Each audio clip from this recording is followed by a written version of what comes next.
झारखंड में कांग्रेस ने सख्त रुख अपनाते हुए पूर्व मंत्री योगेंद्र साव को हेमंत सोरेन और गठबंधन सरकार के खिलाफ लगातार आपत्तिजनक बयानों के चलते 3 साल के लिए पार्टी से निष्कासित कर दिया। देखिए रिपोर्ट।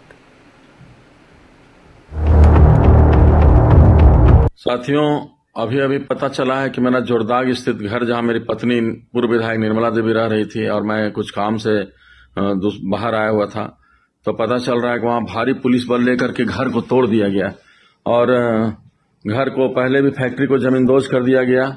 और ये दर्शाता है कि किस तरह से अबुआ सरकार में इस तरह हम लोग जैसे एक वरिष्ठ कांग्रेसी के घर को तोड़ना, वरिष्ठ कांग्रेसी का फैक्ट्री को तोड़ना, रास्ता को काटना, ये बिना कंपनसेशन दिए, बिना मुआवजा दिए, बिना सहमति का, बिना नोटिस का और बिना समय दिए हुए काट रहा थी। अबुआ सरकार दिखाता है कि झारखंड में अबुआ सरकार है। इसमें निश्चित रूप से पूर्व विधायक का अंबा प्रसाद, पूर्व मंत्री जोगेंद्र साहब, पूर्व विधायक निर्मला देवी का घर को जमींदोज करने का साजिश के पीछे निश्चित रूप से इसमें माननीय मुख्यमंत्री का हाथ है और हेमंत सोरेन का सीधा इसका गिराने का है। ये पहले से भी लगा हुआ है कि किस तरह से कांग्रेस को, खास करके बड़का गांव में और पूरे राज्य में कांग्रेस को किस तरह जमींदोज किया जाए। मेरा घर जमींदोज नहीं किया है, ये कांग्रेस को जमींदोज करने काम किया है। पूर्व मंत्री योगेंद्र साव कांग्रेस से निष्कासित, 3 साल के लिए कांग्रेस पार्टी से निष्कासित। सीएम हेमंत सोरेन पर टिप्पणी करना पड़ा भारी।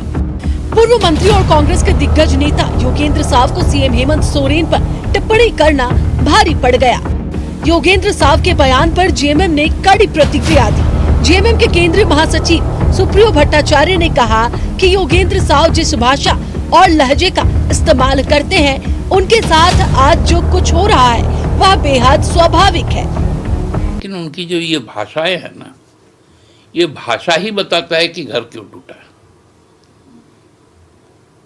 थोड़ा सा सभ्यता, थोड़ी सी मतलब उद्दंडता यदि कम होता तो आज ये नौबत नहीं आता। जेएमएम की नाराजगी के बाद कांग्रेस अनुशासन समिति ने योगेंद्र साव के बयान पर स्वतः संज्ञान लेते हुए 3 साल के लिए पार्टी से निष्कासित कर दिया। कि पूर्व मंत्री जी के द्वारा लगातार बार अपने सोशल मीडिया पोस्ट में, अपने फेसबुक पोस्ट में महागठबंधन सरकार के ऊपर, महागठबंधन सरकार के मुखिया के ऊपर और कांग्रेस पार्टी के ऊपर लगातार आपत्तिजनक टिप्पणी उनका किया जा रहा था, जिसे पार्टी ने काफ़ी गंभीरता से लिया है और पार्टी की अनुशासन समिति ने इसे गंभीर अनुशासनहीनता मानते हुए पार्टी से 3 सालों के लिए पूर्व मंत्री योगेंद्र साव को निष्कासित करने का काम किया है। योगेंद्र साव पर कांग्रेस की कार्रवाई पर जेएमएम के केंद्रीय प्रवक्ता मनोज पांडे ने कहा कि पार्टी में अनुशासन बनाए रखने के लिए ऐसे फैसले जरूरी हैं। देखिए, वो कांग्रेस के नेता थे, 3 साल के लिए उन्हें निलंबित किया कांग्रेस पार्टी ने। किसी भी पार्टी को अपना अनुशासन अगर बनाए रखना है तो इस तरह की कार्रवाई करनी पड़ती है और ख़ास करके हेमंत सोरेन सरीखे नेता, जिनकी आलोचना मुझे लगता है विरोधी भी नहीं कर पाते हैं, तो ये तो गठबंधन के नेता थे। कुछ बातें अगर हैं तो उन्हें मिल बैठकर बातें करनी चाहिए थी। योगेंद्र साव के निष्कासन पर बीजेपी ने चुटकी ली है। बीजेपी प्रवक्ता अजय शाह ने कहा कि कांग्रेस लीडरशिप क्राइसिस से गुजर रही है। योगेंद्र साव के आरोपों की सरकार जांच करे। कांग्रेस पार्टी पहले से सत्ता को पाने के लिए परिवारवाद तो करती आई है, लेकिन योगेंद्र साव का परिवार एक ऐसा परिवार है जो कि करप्शन करने के लिए भी पूरा का पूरा परिवार एक जगह आ गया। जहां तक कांग्रेस पार्टी की बात है, पूरी तरह से कांग्रेस पार्टी अब लीडरशिप क्राइसिस से सफर कर रही है। इनका किसी भी कार्यकर्ता पे, किसी भी नेता पे कोई भी कंट्रोल नहीं रह गया है। और यह जो अब योगेंद्र साव का निष्कासन देख रहे हैं, इसके पीछे की कहानी केवल और केवल करप्शन और मलाई खाने के लिए है, जिसमें झारखंड मुक्ति मोर्चा के नेता और कांग्रेस पार्टी के नेता के बीच में प्रतिस्पर्धा है कि कौन वहां पर अकेले मलाई जो वो खा पाएगा। और इसी लड़ाई झगड़े में योगेंद्र साव निष्कासित हुए हैं। बड़कागांव में योगेंद्र साव के आवास को एनटीपीसी ने बुलडोजर से जमींदोज कर दिया। प्रशासन की कार्रवाई के लिए योगेंद्र साव ने अपनी ही सरकार को जिम्मेदार ठहराया है। रांची से न्यूज 11 भारत के लिए राकेश की रिपोर्ट। संवाददाता राकेश हमारे साथ न्यूज रूम से लाइव जुड़ रहे हैं। सबसे पहले राकेश का रुख करते हैं। राकेश, देखिए, गुरुवार को एनटीपीसी ने कार्रवाई की और यह कार्रवाई हुई पूर्व मंत्री योगेंद्र साव के घर पर। चट्टी बरियातू स्थित उनके घर को बुलडोजर लगाकर ध्वस्त किया गया और फिर बयान आता है योगेंद्र साव का।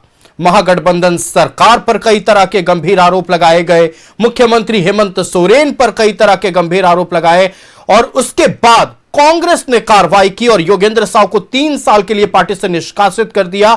शुरू से लेकर अब तक क्या कुछ हुआ है, पूरी जानकारी दर्शकों से साझा करें। देखिए, लगातार योगेंद्र साव एनटीपीसी को लेकर राज्य सरकार पर सवाल उठाते रहे। ये कोई पहला मौका नहीं रहा। हालांकि पहला ऐसा मौका था जब वो सीधे तौर पर इसके लिए कहीं ना कहीं मुख्यमंत्री हेमंत सोरेन को जिम्मेवार ठहरा रहे थे। खासतौर पर कल जो कार्रवाई हुई, उनका घर जिस तरीके से ज़मींदोज किया गया, उसके बाद से आपने देखा होगा कि सोशल मीडिया पर जिस तरीके से उन्होंने अपनी बात रखी और इस पूरे घटनाक्रम के लिए राज्य सरकार और राज्य सरकार के मुखिया पर जिस तरीके से वो हमलावर दिखे, शायद उसी का ये नतीजा है कि योगेंद्र साव को पार्टी ने 3 साल के लिए निष्कासित किया है। तो एक बड़ी कार्रवाई जो है वो कांग्रेस की तरफ से हुई है। कांग्रेस को लगता है कि जो भी पार्टी के नेता है उनको अनुशासन के दायरे में रहना चाहिए और योगेंद्र साव लगातार पार्टी विरोधी बात कह रहे थे, सरकार विरोधी बात कह रहे थे, लगातार सरकार पर आप कह सकते हैं कि कटाक्ष कर रहे थे, संगठन को कमज़ोर करने की कोशिश हो रही थी। तो ये तमाम जो कारण थे और इन कारण को ही जोड़ते हुए पार्टी ने फाइनली ये फैसला लिया कि इनको 3 साल के लिए पार्टी से निष्कासित किया जाए। लेकिन इसके पीछे जो सबसे बड़ी वजह है वो ये है कि कल जिस तरीके से वो मुख्यमंत्री को लेकर हमलावर रहे और उनके खिलाफ जो कार्रवाई हुई एनटीपीसी की, जो जिला प्रशासन ने कार्रवाई की, उसके लिए वो मुख्यमंत्री हेमंत सोरेन को जिम्मेवार ठहरा रहे थे। तो पार्टी को लगा कि इससे कहीं ना कहीं पार्टी की फजीहत हो रही होगी और सरकार के सेहत पर भी हो सकता है कि बहुत अच्छा असर न पड़े। तो इन तमाम चीज़ों को देखते हुए ये कार्रवाई हुई है।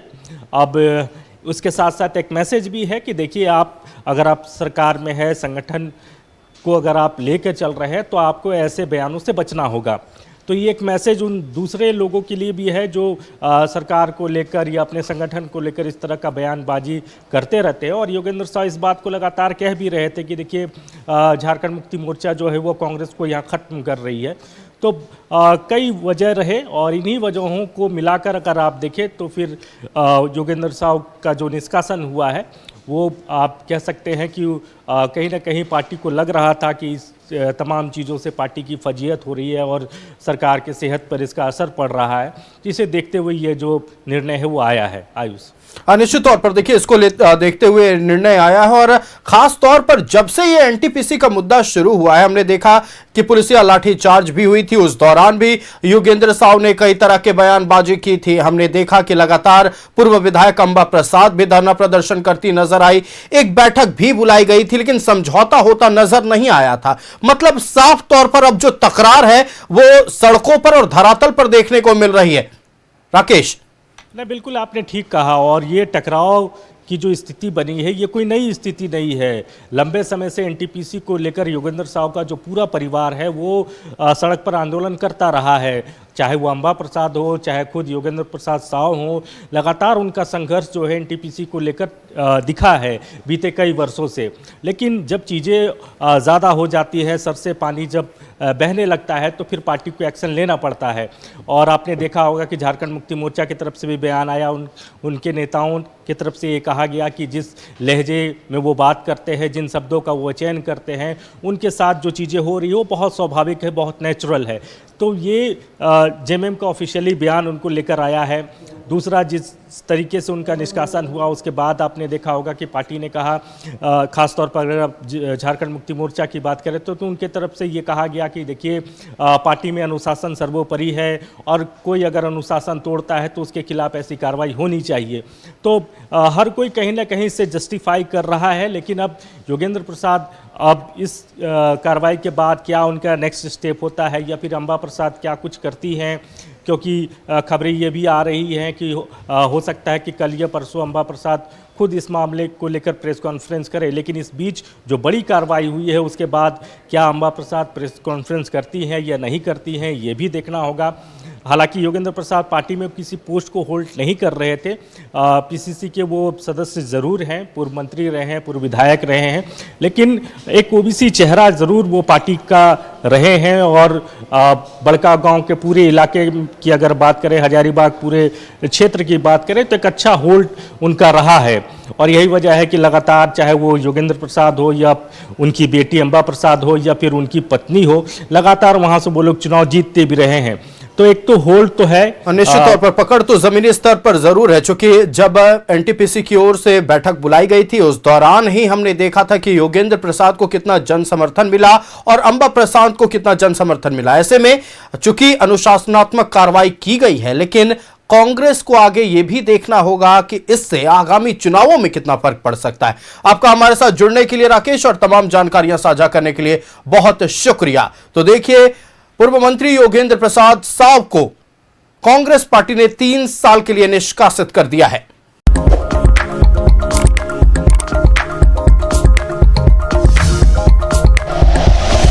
Like and share videos, subscribe करें हमारा चैनल और प्रेस करें बेल आइकॉन। न्यूज़ 11 भारत, सच है तो दिखेगा।